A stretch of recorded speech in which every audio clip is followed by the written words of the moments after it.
Дишай дълбоко и казва Валентина Иванова. Хайде, всичко можеш. Ние знаем, че тя всичко може и вярваме в нея. Ред е на Стиляна Николова от България.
Браво на Стиляна Николова.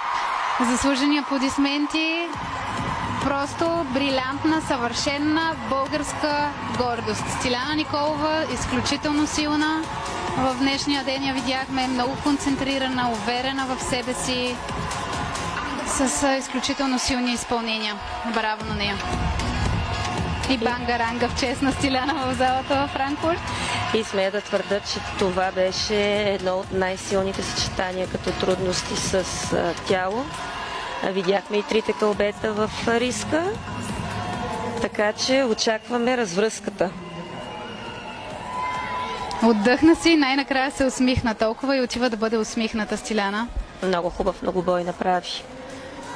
Страхотен. Тук виждаме контраст в движенията, динамична промяна, изпълнена от Стиляна.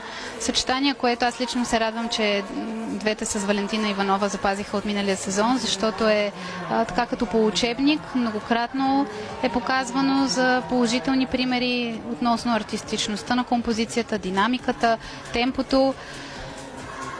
Аз искам да отбележа, че системата за оценяване и проследяване на оценките се срина. Явно е много натоварена и интересът към това световно първенство е огромен, така че ние ще чакаме оценките да ги видим по телевизията и от телевизионните екрани.